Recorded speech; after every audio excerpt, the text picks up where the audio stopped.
go. Oh, go. Yes, it's right on top of you as you go in. There's stuff. Oh, stuff everywhere, yeah. Wow. You're going to have to get... Huh, and your bikes are neatly at the end here. Imagine for a minute someone that drives so badly that they stand no chance of ever getting a driving licence. Imagine a drink driver that's lost their driving licence. Imagine someone that's 14, so they're too young to have a driving licence. Now, we don't let any of these people drive, do we? And there's a good reason for that. It's not safe. But then imagine a country where all or any of those combination of people can drive. And that's where we are, France. The only catch is you've got to drive one of these. Oh, it weighs nothing, does it? In France, we call this the voiture sans permis, and that literally means car with no licence. So if you're 14, if you're banned for drink driving, so bad at driving, you could never pass a test, so old and mad, you can't have a driving licence anymore, there's a solution. 2-cylinder diesel engine, top speed 28 miles an hour. They're not really meant to go across France, I suppose. They're meant to tootle off down to the shop so the little old ladies can get their shopping. They're meant so that teenagers can pop into town and see their friends, not have to ride a scooter and get soaking wet. So when I was offered this car and I was told it was 300 miles from home, at first I thought, that's a dumb idea. And then I thought, that's a dumb idea, I'll do it. Oh, look at the wood. This is the luxury model, I think.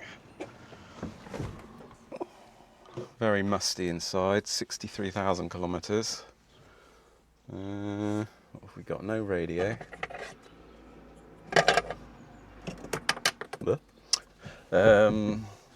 Got the old arm exercises, more wood. Oh, that's weird. We've got speakers, but no radio that I can see. What have we got in the power barn? Haha.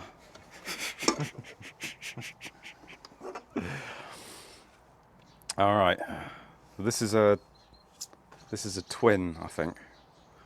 I think some of the early ones, some of these older ones were a single cylinder. This is the big block. You said cement mixer engine, and it really does. Yeah. Well, nothing in there.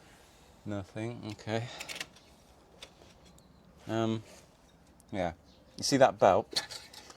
That's the gearbox.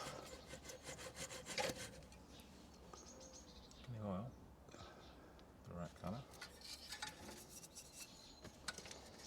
It's free. Oh, okay. Oh, very free. Oh. Come on, let's get into it now. Okay. Oh, it's got a Diddy battery. I don't know if the battery I brought will fit in there. So we've got everything's plastic. A little identification plate. Wow, it's just like it's I don't know. I'm lost for words. I want to say flimsy, but it doesn't seem to quite encompass what I'm seeing. Like a car from a Christmas cracker. It's the Timu car, isn't it? Yeah. Right. Okay. Well, What more do you need? I mean, yeah. It's the future. Stick electric motor in that. That's what we're working with, so let's chuck a battery on it and see if it'll fire up, I guess.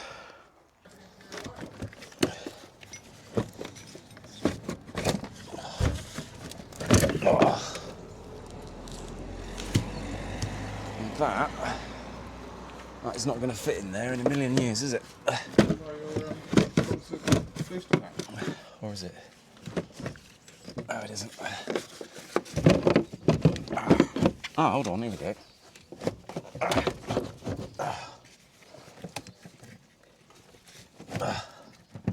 No, okay, all right. Let's come back to that. I'm gonna hit the button. You do it? Yeah. Lights are on. Are they? Neutral. It's gonna live. Brakes on. Let's stand back, I think. Gone off. Lost connections. Back on again. Yeah. Heater plug. Yeah. Let's see the fuel in it. Alright, cranked in. Yep. Ah. Connections. Yeah.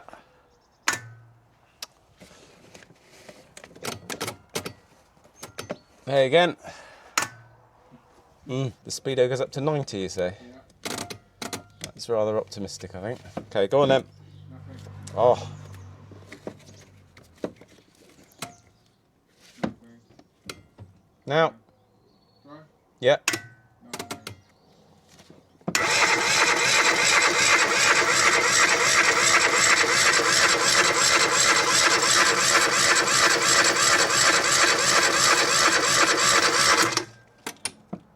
Oh, I smell some diesel burning.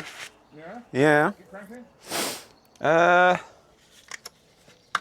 Let's just see. It's gonna go. I think it is going to go, yeah. Did you bring any WD? I've got brake clean. Okay. Go on, try it again, we'll see. Ah!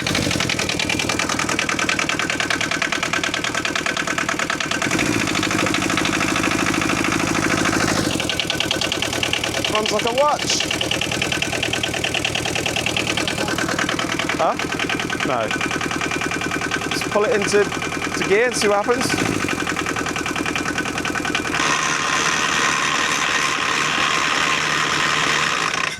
What in the world?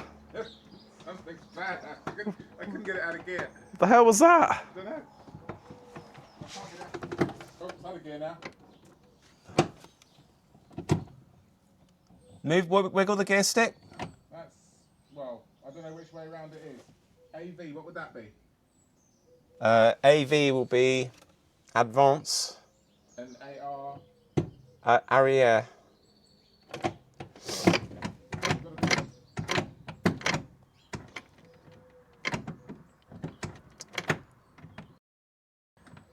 So try forward? Well, that was rearward before, was it? Yeah. Yeah.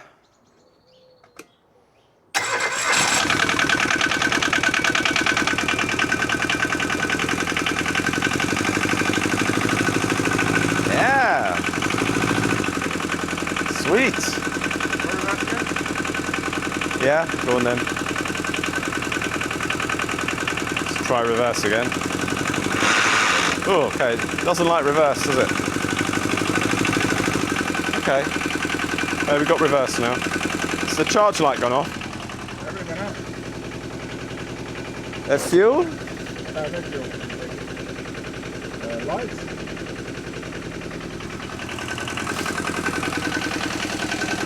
Yeah, we've got headlights. Indicators, yep. Can you fit in there? No, Yeah. I could drive it. Yeah. What do I need? It's a car. Well, I mean, it's not a car, but Quadricycle. it looks like a car, sort of. Right, so this is the Mark 1. This is a Mark 1 Megane, isn't it? That's been here for... Oh, what does it say in the window? The last control technique, 2011. So yeah, what, 14 years or so. 164,000. 164,000 kilometres.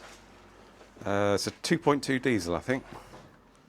We're not taking this car, we just want to move it because it's going to make it easier to get our bikes out. So, we'll just see if this one's going to fire up. Yeah. Go on then.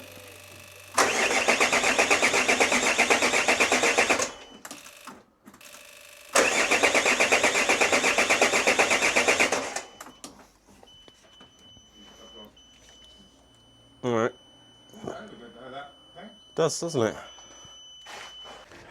Okay, this is going to be take 2 on the Megane. Okay, go.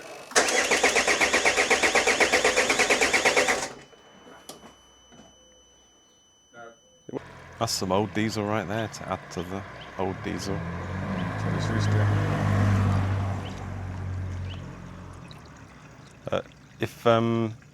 If diesel doesn't get moisture in it, does it go bad? I'm not sure. How old is it? You're talking about the stuff in the car? Yeah, Can't be good for it. at least 15 years old. So it gets hot, cold, and sucks in some new damp. Well, stop, it's full. Yeah, all clear.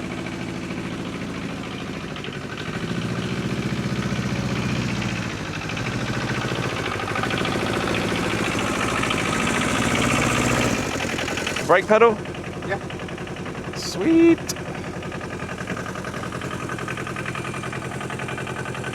I think we'll leave it running here for a bit.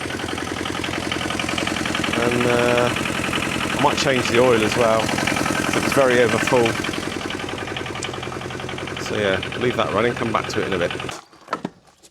It'd be really nicely, it'd be really nice if you'd just play nicely and get in the hole.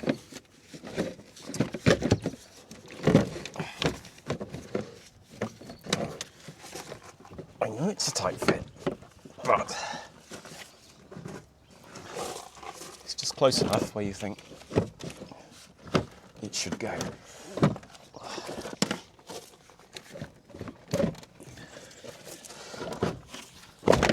Yes. Ha. Success. Also got a broken terminal here, and we don't get any ignition without that on, so I'll fix that next. Yeah, we got it running, backed it over here, and it idled for about 3-4 minutes, and then it slowed down and then it cut off. So get this battery in here and then we'll try and figure out what's going on with that.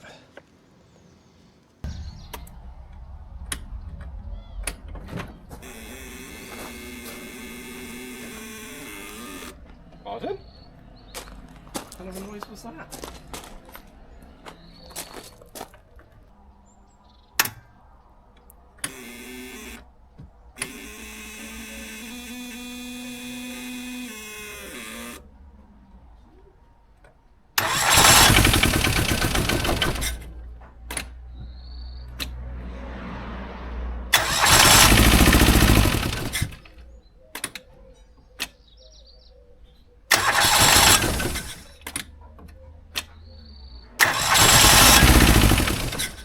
I'll show you in a minute, but I think there's a vacuum solenoid here, and the purpose of that is to pull a lever on the fuel pump to shut off the fuel so it turns off. And I think I saw that moving just now. That's that solenoid I was talking about. I'll get Glenn to crank it for me and see what happens. Yeah.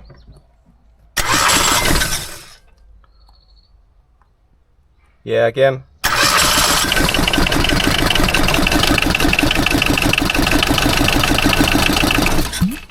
Again.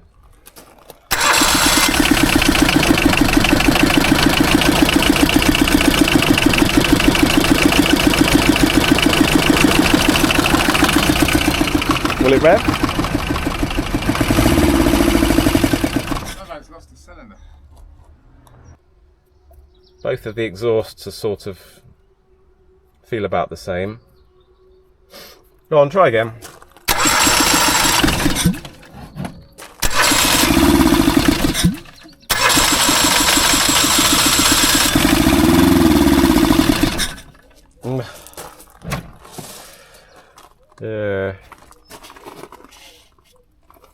What's this?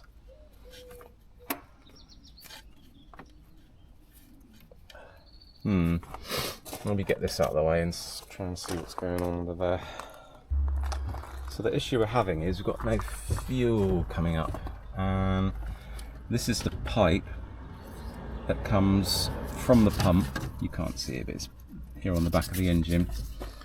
The fuel pipe comes from the tank up here into the pump and then comes out, and we just put that in the bowl, this tub, and cranked it, and we got no fuel pumping out of there. So I think we're going to try and, I've got my what do you call that, oil evacuator, the vacuum evacuator, try and suck on the pipe, see if we can pull some fuel through just in case the pump is dry. Ready? Yep.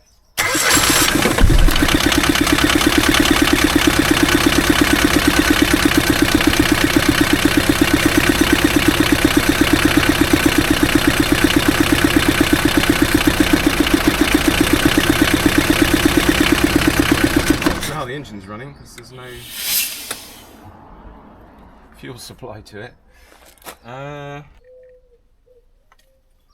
Interesting to see what the fuel filter looks like.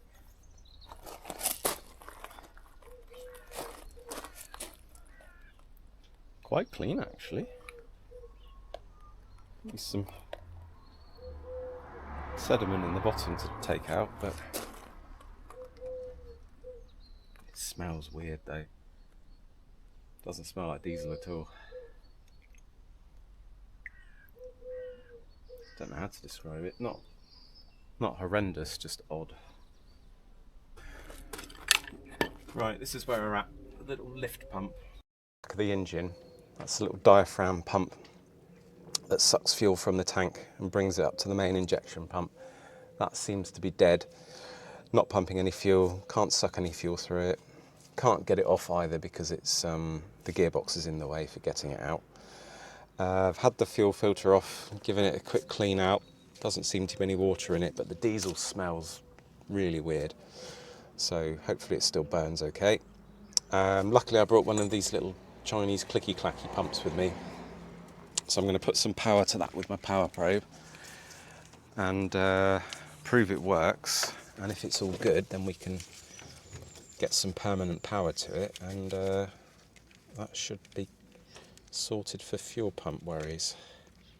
Right, got the clicky clacky on, just temporarily for now. Got a wire up to here, fuel filter's filled up, so hopefully it should all work now. Start. Fire them up please.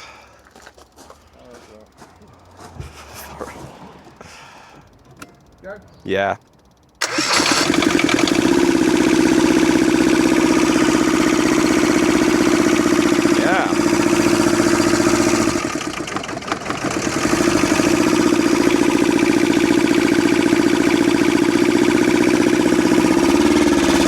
We're in business again, people.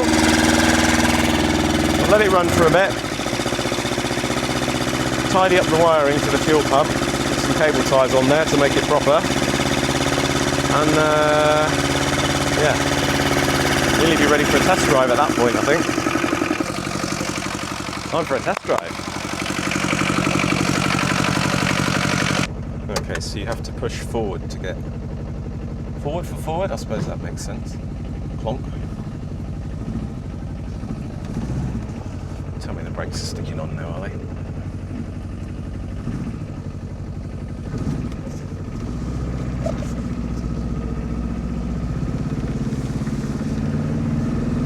Oh man, so slow.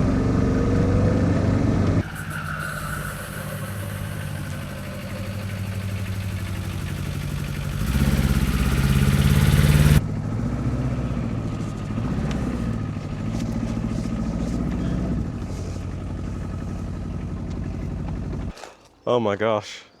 Is it working correctly? I got to 45, so. And then it doesn't go any faster, so. As expected, I suppose. Yeah, anyway. Right, what have we got for bikes then? An it's MZ. MZ Saxon Tourer, does it say on it? T50, it says Tour.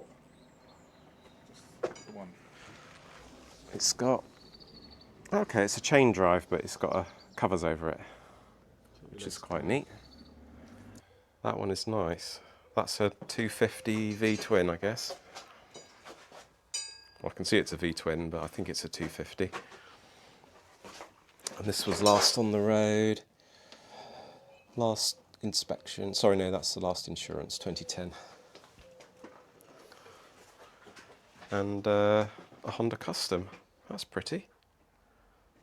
Chrome looks quite nice. This is a 125, I think. Air out of it,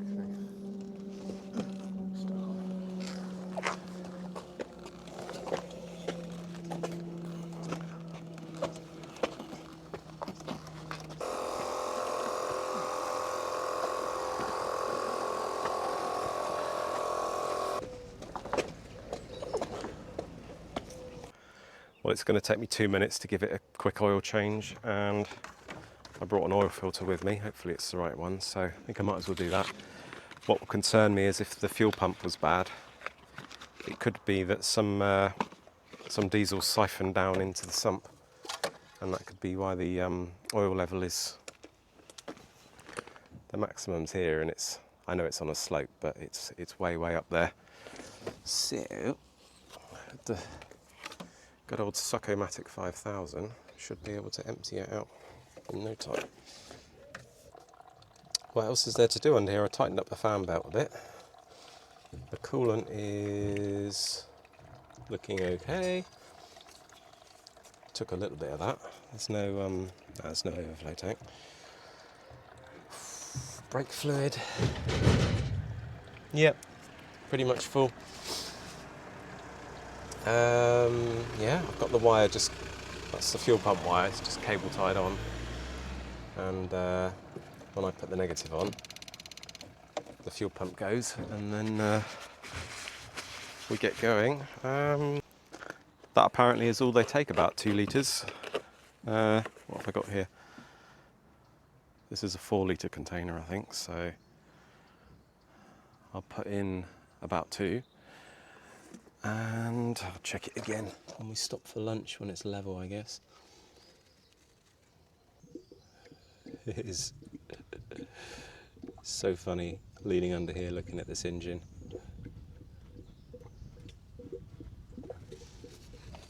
The rocker cover is like I can get the whole thing in my hand. You can get a ton of junk in the trunk. Loads of room actually, even behind the seats. Did look, there is a spare wheel under there. It's flat, obviously, and in an emergency I've got 2 new tyres, but I think at 28 miles an hour we're not risking a great lot driving on a slightly ropey tyres, are we?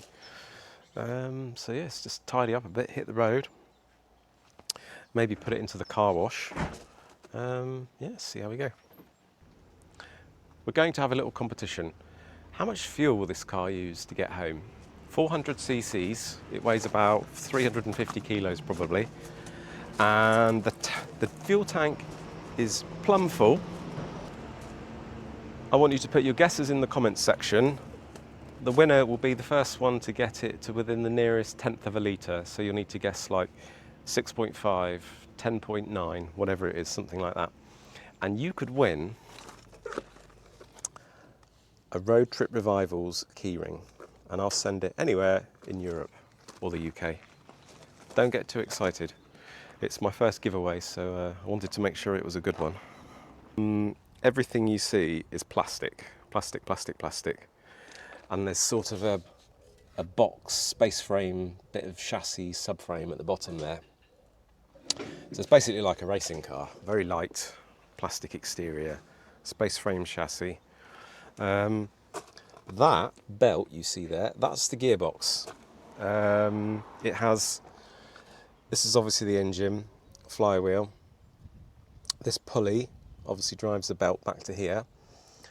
And then back behind this pulley, there's a gearbox, but that's only like a forward reverse thing. But your speeds are done by this belt. This is the low speed, where it's small this end, like on your bicycle chain, big that end. As you drive and accelerate, one of the pulleys clamps down. I'm not sure which one it is. I think it's possibly this one. Clamps down on the belt. This then becomes the bigger end, and that becomes the smaller end, and then you go a bit faster, apparently. What else can we tell you about it? We got 10-inch wheels that look like they're from a wheelbarrow. We got tyres that are, I mean, I can't see the cords, so technically that tyre is legal. But yeah, isn't she a beauty? We had to give up on the Renault, sadly. It would start, but we just didn't quite have enough booster pack left to get it going. So if anyone's interested in this Megane, I can put you in touch with Andy. Well, I did our quick little test drive earlier, which was a few hundred metres up the road and back, but this is it now, we're off properly. Drive.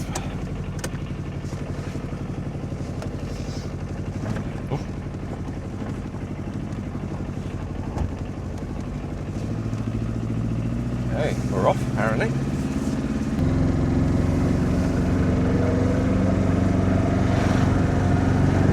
That's 30 kilometres. 35. Oh, it's making a weird rattling sound too. Oh, it's quite compliant over the speed bumps. That's not bad. So Glenn's going to follow me for a bit, but I can't expect him to hang around for me all day, so at some point he'll get going and make some progress and leave me with a tent and a sleeping bag, I guess, because I don't know if I'm going to get home tonight.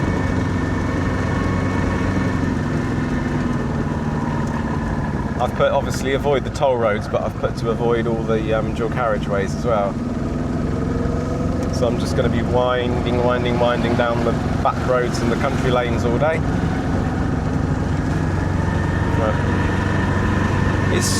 The seat's fairly comfortable, it's not too bad.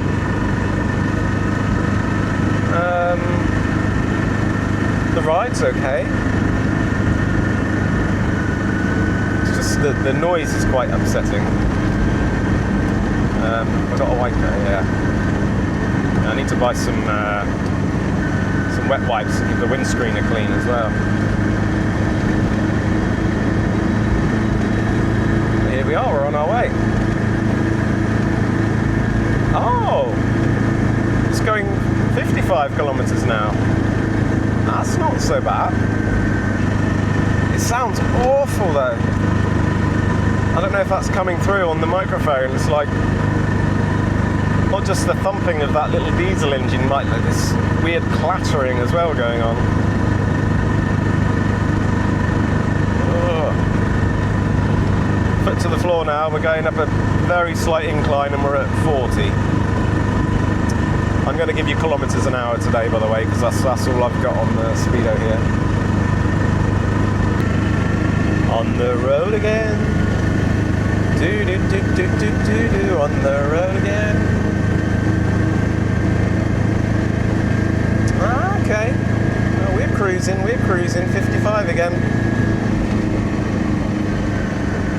I reckon we might get to 60 on the flat, and that'd be huge. There's no point in me trying to show you the scenery because the windscreen's so dirty you can barely see through it. Oh, we're nearly at 60. We're so close to 60. That's not bad. This is alright. I mean, it's terrible, but yeah. My fuel gauge is starting to flicker now. It might come back to life. Oh, it has. No, it's gone again. It's like having cruise control because you just wedge your foot fully down and that's the speed you go. We're in, I think this is the Charente department, in case you were wondering. It's about halfway down France and fairly west. It's like, we're probably an hour, we're probably like an hour and a half from the coast, I guess. The only safety feature these have is that the other road users think you're drunk or you don't have a license, so they keep way out of your way. Whenever you see one of these coming, you're just like, wide berth, drunken maniac, probably. Or an odd Englishman, potentially. That is all of it, 55. And indicated 62.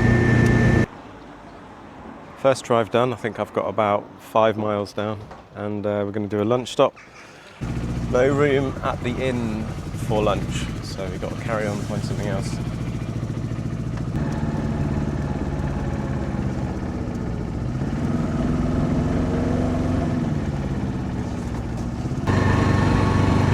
You hear that rattling? I think it's worse on acceleration, deceleration. Once you get up to speed, a bit quieter maybe. Anyway, as long as it keeps going, what does it matter?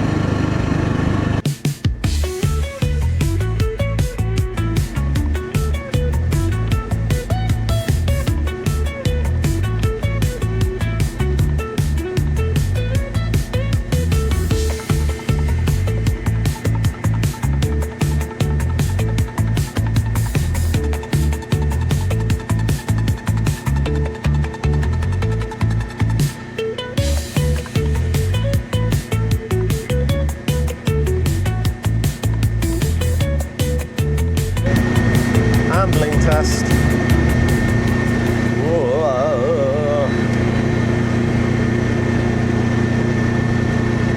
It's really soft. That's why it's good over the speed bump. It's really soft, cushy suspension. That's not bad actually. I suppose when you can never go fast round a corner, you might as well have soft suspension.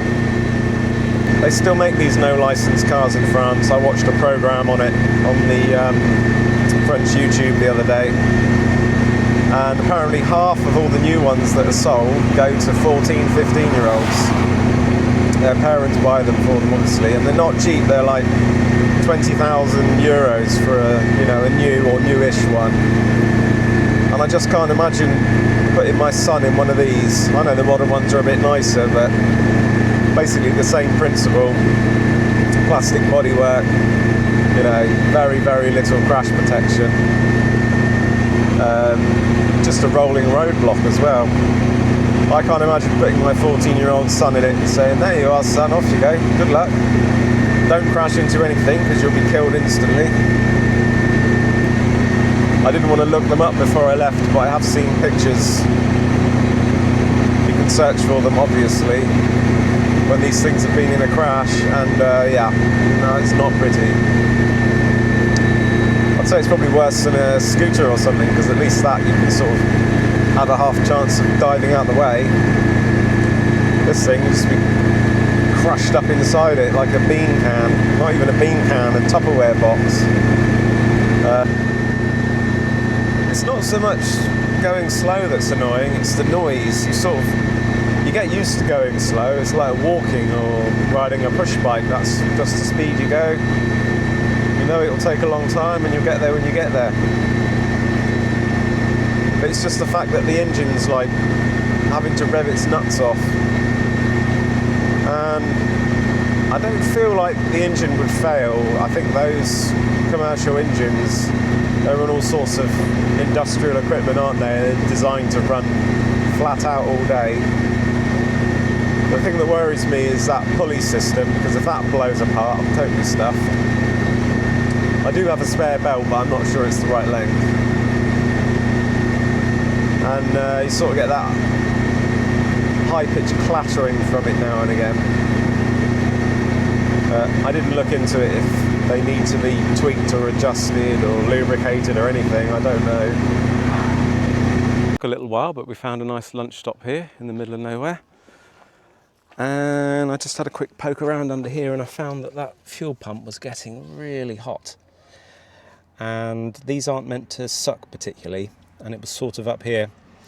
So what I've done is I've extended the wires, one on there. I had some connectors to patch in an extra bit of wire. This one comes up to the engine because there's nothing around here to join it onto, everything's plastic. So anyway, it's right down as low as it can go by the steering rack there. Luckily this pipe is quite long. Hopefully That'll make it run a bit cooler. It will get a bit more airflow down there as well. Before it was here picking up a lot of heat from the engine probably. I really don't want to burn that pump up because we'll be in trouble then. I've piled even more junk in the trunk because at some point Glenn's going to leave me. I can't make him drive at 55 k's all the way home.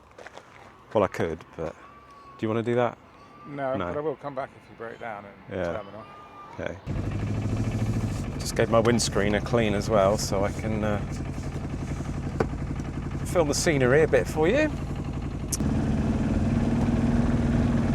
It feels terrible when you pull away from low speed, like it's really struggling to get going. When you pick up a little bit of speed, it gets better.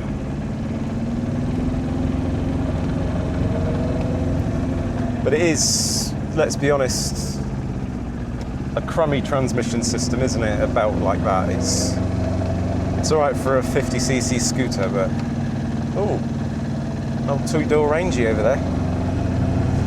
Alright, I'm getting in everyone's way already. Clatter, clatter, clatter, and we're off. If this guy in the Sprinter behind me gets any closer, he's literally going to be pushing me. Maybe that'd be a good thing, yeah. Push! Give us a push! Oh, that'd be a bad idea, wouldn't it? Let's not do that.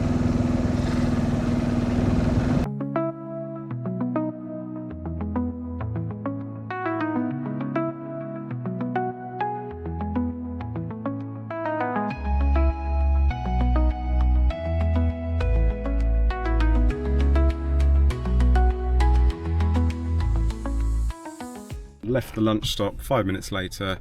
I had to brake hard at a roundabout. Guess what? Brakes are stuck on. Every time. Every bloody time. It's just cars that stand in it. The brakes get stuck. It's just what happens. But just to prove I don't get any help, even though there's someone following me. So basically it's a single piston caliper, which is aluminium, which will be even more prone to corroding against the piston. And because I don't really want to take the caliper off to free it up properly, I was just beating it this way. Well, beating it relatively gently. And in doing that, I would just squeeze in the piston a bit each time. We did that a few times in and out, and it seems to be free now. So that'll do for now. If I have to have another go later, I have to have another go later, but usually with a bit of beating,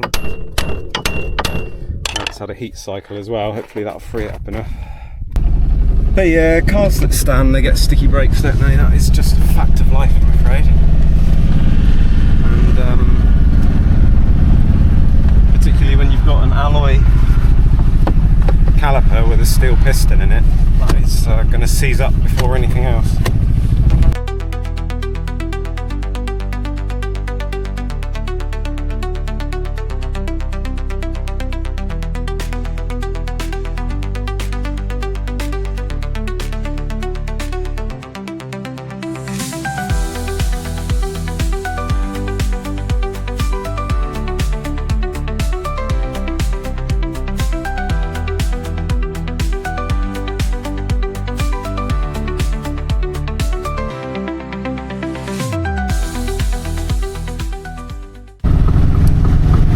Got another couple of miles, we've got more issues. I don't know if you can hear, you've got like a crack, crack, crack, crack, crack, crack. Sounds like a really dry CV joint, but also I'm wondering actually, is the driver's side front wheel loose? It could be that as well. So, time to stop again. Yeah. I don't think the brake is sticky now, but I'm not sure. Had to go up quite a hilly section and really struggled to go up there.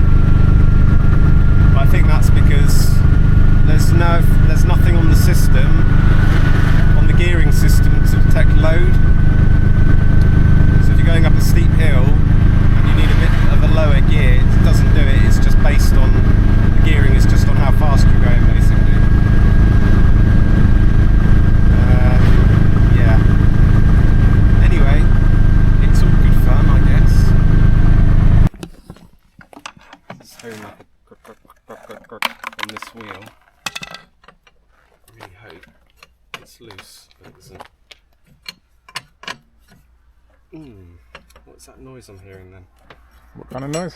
It's like a really dry CV joint.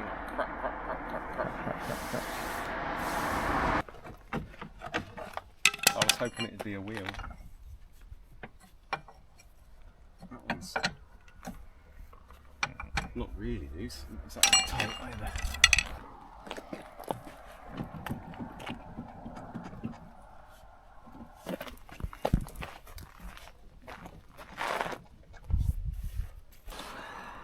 It's not.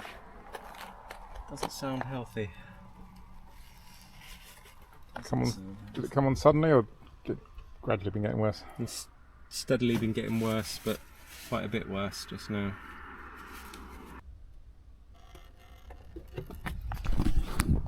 Yeah, I'm not sure what's going on there at the moment. I don't think the brakes are sticking. It sounds like a really dry CV joint. Clack, clack, clack. Snick, snack, click, clack. Sounded like it might be a loose wheel. It's not that. But we did just. I was thinking of it earlier. I'd never checked the gearbox oil. When I say gearbox, well, the gears are as we know, are the belt. But there's that little box which acts as the differential and a reduction, I guess. That is literally the go forwards, go backwards machine there. And it has a dipstick that we've now lost. At first I thought that couldn't be the dipstick because it's right near the top of the box and it's very short, but it seems you've just got to be touching the fluid with the end of it.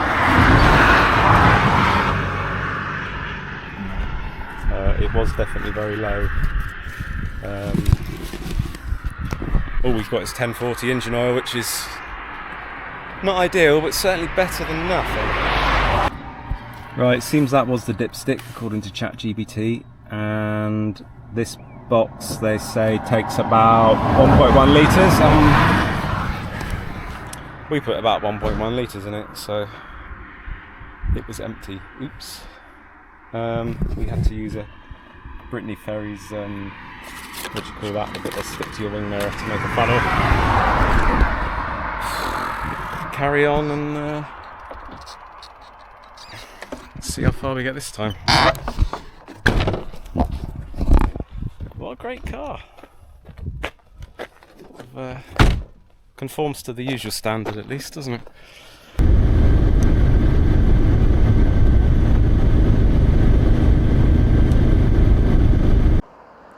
Just stopped to admire the countryside and the Iveco. Wait, what was it? Iveco Euromover 3000. It really is called that, by the way. I didn't make it up. But yeah, not good. I mean, we're still going, but I want to pop this CV boot off. Put some grease in there because it's this one that's really noisy, I think. But the problem is there's so little gap here. If I break the clip and get this off, I don't think there's enough room for the head of a cable tie able to hold the boot back on. So, yeah, there's not much I can do with that right here. If I had some spray grease, I'd take the clip off on the small end of the CV boot, sneak a spray grease tube in past there, and pump the whole thing full of spray grease. Hopefully that would help. So there's a car parts place 23 miles further on, so I'm going to aim for that. Buy a very overpriced can of spray grease and see if that can improve matters. Oh, just for fun, one of the rear brakes is sticking on as well now. I noticed I could only get 53 kilometres absolute maximum when before I was managing 55, 56, so at least I know why. Anyway, onwards and onwards slowly, really slowly.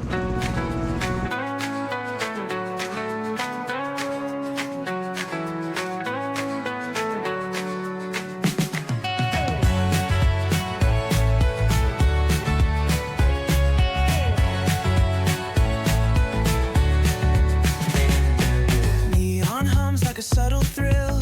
Shadows dance on the windowsill. Concrete dreams and the glow collide. Breathe it in, let the waves decide. Street lights flicker, a Morse code plea. Whispers rise from the cracks in the street. Loose lip poets on. Well, I'm officially on my own.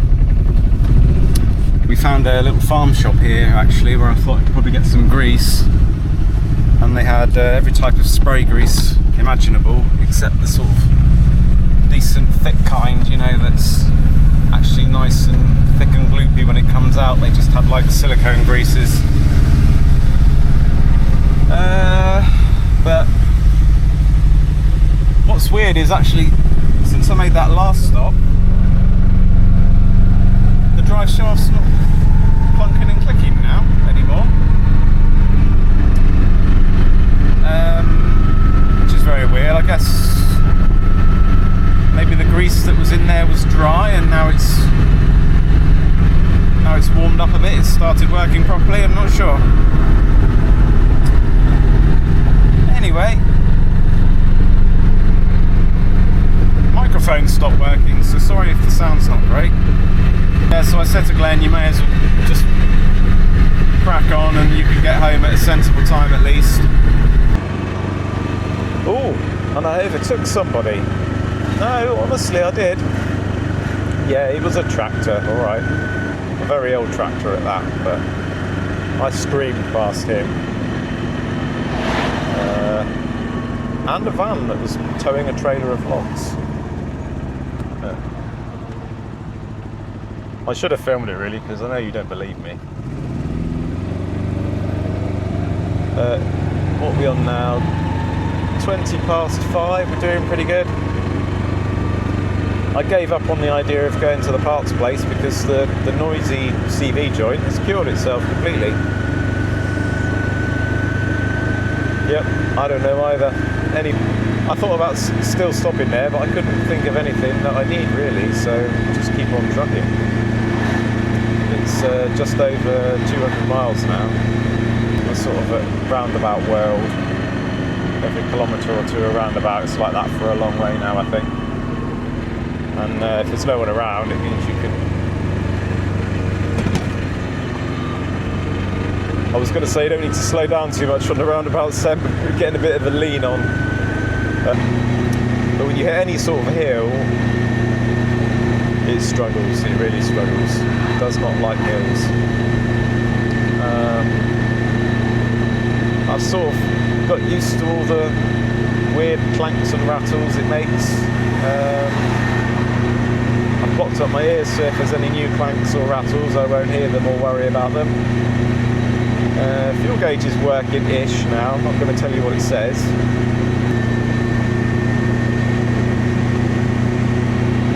Apples and tomatoes they grow there apparently. I stopped for a little break and I thought I'd just give you the full walk around in case I forgot to do it earlier.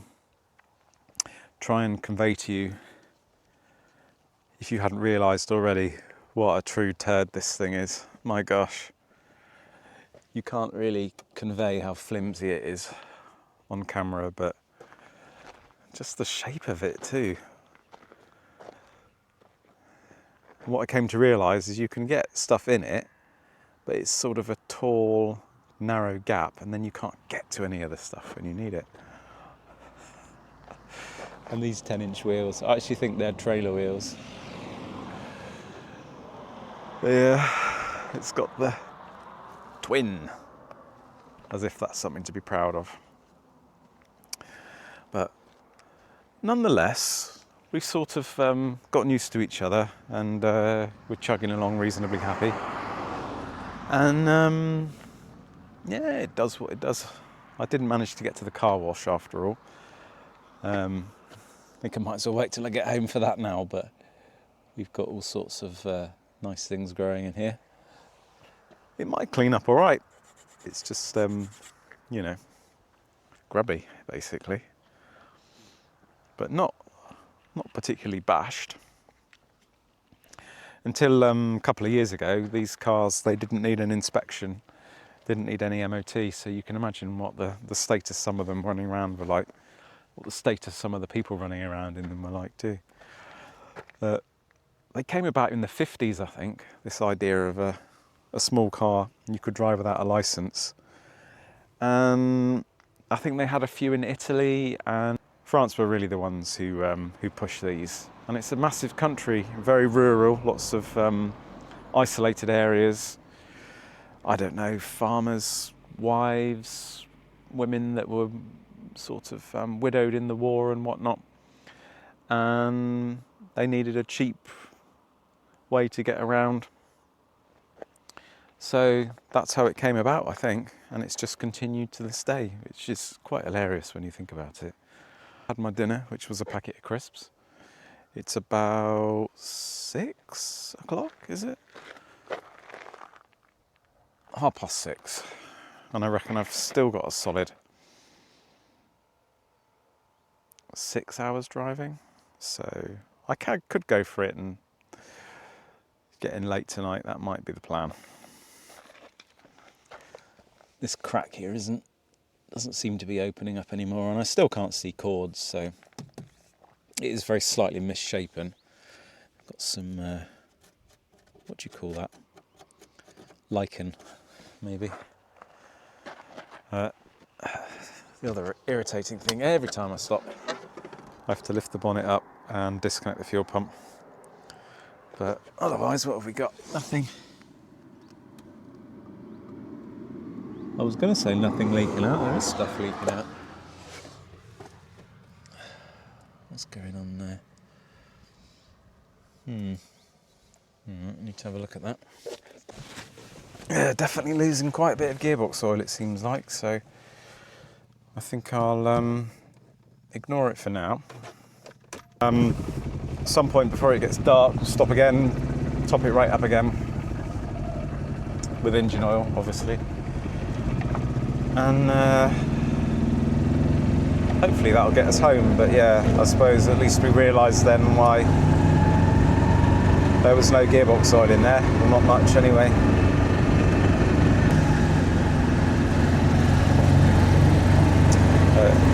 Out in these rural towns, you do see quite a few old cars.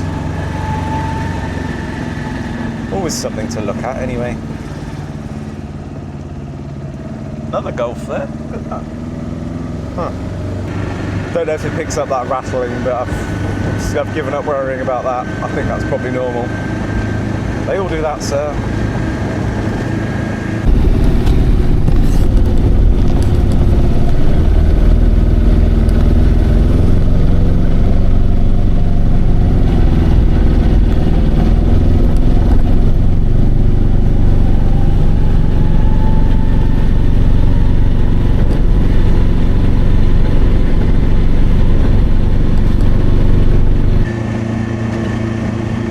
Thinking about doing this trip, I expected to be sat here telling you how miserable this journey was, and to my surprise it's really not at all. I'm quite sort of I'm not especially enjoying it, but it's quite relaxing. And these cars, being that they're fairly commonplace in France, especially out here in the countryside, no one's taken any notice of me, which is how I like it. As you go past, no one bats an eyelid. I did come past one lady that was hitchhiking, and I noticed as I approached she put her thumb down. As soon as I'd gone past, she put her thumb up again, so she wasn't too keen on a lift, not that I had room for anyone or anything anyway. I also drove past another microcar. I think that may have been the only one I can remember driving past today, but he gave me a great wave out the window. So a shout out again to Al at 60 Diesels. I'll link his channel in my description in case you haven't come across it.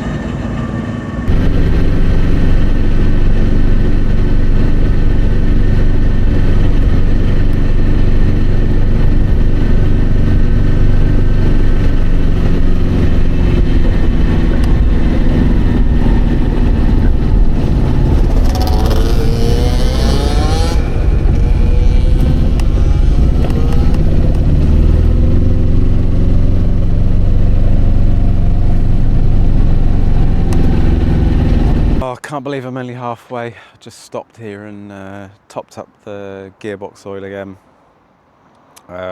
Everything else looks alright, I think. Yeah, that's it, halfway. Damn. I think the transmission's running smoother than it ever has done, actually, and so far as how the CVT works. Don't know if you heard that, but every so often when you slow down, you get a weird noise like air escaping. And I thought it was when I braked, but actually that time I don't think I touched the brake. Very weird noise.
If you're a regular viewer, we know we like a good bridge on this channel, and that one is really nice. And I don't think I've been over it before. So we just crossed over the Loire.